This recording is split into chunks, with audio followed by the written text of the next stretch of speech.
तुम्हाला वाटतं खरंच तशी निवृत्ती घेतली? नाही, मला नाही माहिती. मला तर मागचा अनुभव वेगळा आहे, मी काही सांगत नाही. तर मंडळी, तुमचं मत काय याच्या आणखीन एक नवीन भागात तुमच्या सर्वांचं स्वागत आहे. तुमचं इंजिन आणि मनसे घेऊन बस की बाबा असं म्हणणं आहे दादांचं. तर चला पाहूया नेमकं दादा म्हटलेत तरी काय आणि यावरती तुमची काय मतं आहेत.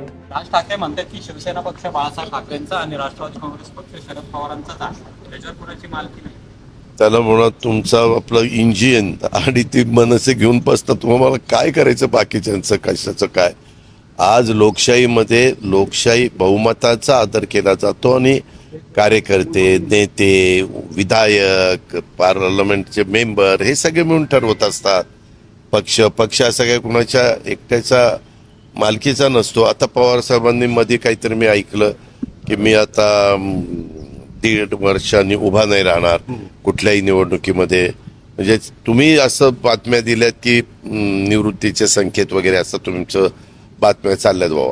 तर तसं झाल्यानंतर पुन्हा तो पक्ष कोणी ना कोणी त्या ठिकाणी चालवणारच ना.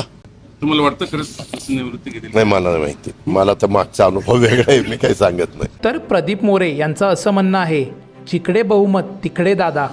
तर आम्ही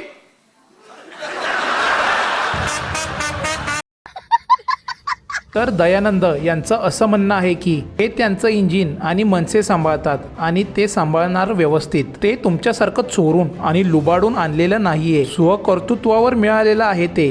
तेव्हा त्याची काळजी तुम्ही न केलेली बरी. खरं.